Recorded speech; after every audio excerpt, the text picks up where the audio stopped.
আসসালামু আলাইকুম, সবাই কেমন আছেন? আজকে আমি নিয়ে আসলাম পাঙ্গাস মাছের ইউনিক একটা রেসিপি। আর এইভাবে পাঙ্গাস মাছটা যদি আপনারা রান্না করে খান, ভাত শেষ হয়ে যাবে কিন্তু স্বাদটা মুখে লেগে থাকবে। একবার হলেও বাসায় রান্না করে খাবেন, আশা করি বাসার সবাই আঙুল চেটেপুটে ভাত খাবে।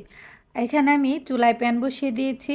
প্যান বসিয়ে দিয়ে আমি 1/3 কাপ পরিমাণ তেল দিয়ে দিব। আর তেলটা যখন গরম হয়ে আসবে তখন এখানে আমি কিছু আস্ত জিরা দিয়ে দিব।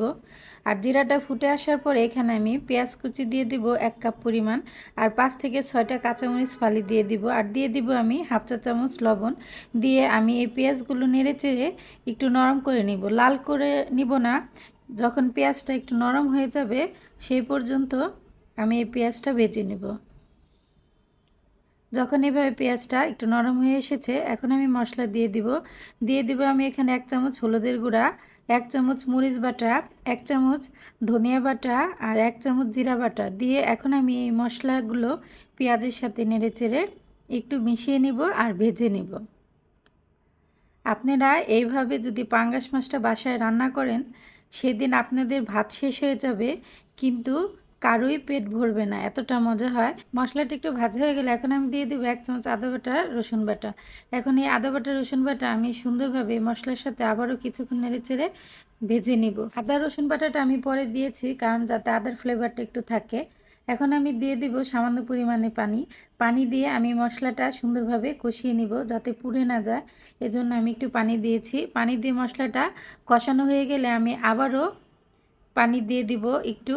এখানে আমি 2বারে হাফ কাপ পানি দিয়েছি। দিয়ে এখন আমি এই মশলাটা আবারও কিছুক্ষণ কষিয়ে নিব যতক্ষণ না এভাবে মশলা থেকে তেলটা উপরে উঠে আসবে। যখন এভাবে মশলা থেকে তেল উপরে উঠে আসবে তখন আমি দিয়ে দিব মাছ। আমি মাছগুলো আগে থেকে ধুয়ে কেটে পরিষ্কার করে রেখেছিলাম।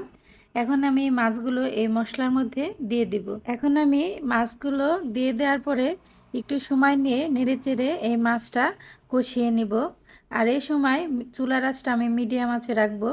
যতক্ষণ না এই মাছটা কষানো হয়ে তেলটা উপরে উঠে না আসবে ততক্ষণ আমি একটু সময় নিয়ে মশলাটা কষিয়ে নিব, কারণ এই মাছটা যতটা সুন্দরভাবে কষানো হবে এই তরকারির স্বাদটা ততটাই বেড়ে যাবে।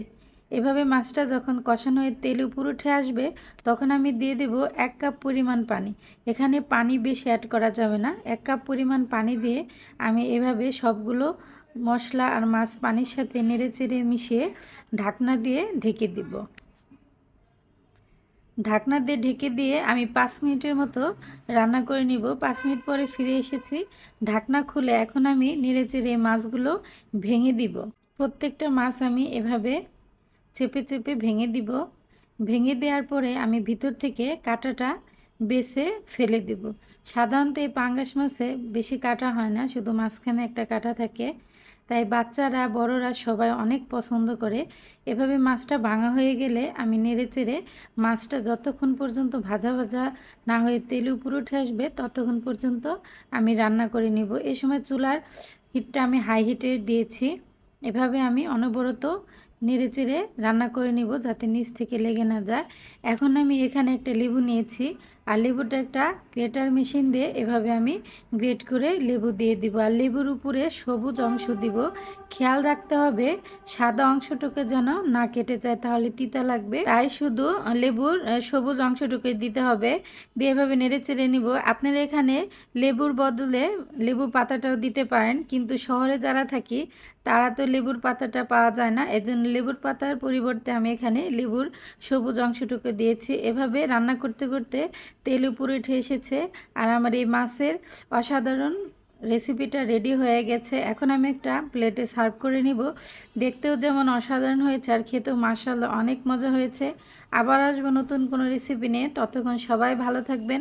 আর আমার এই সহজ রেসিপিটা যদি আপনাদের ভালো লেগে থাকে তাহলে আমার ইউটিউব চ্যানেলটা সাবস্ক্রাইব করে দিবেন, আমার ফেসবুক পেজটাকে ফলো করে দিবেন আর বেশি বেশি লাইক কমেন্ট শেয়ার করে দিবেন। আসসালামু আলাইকুম।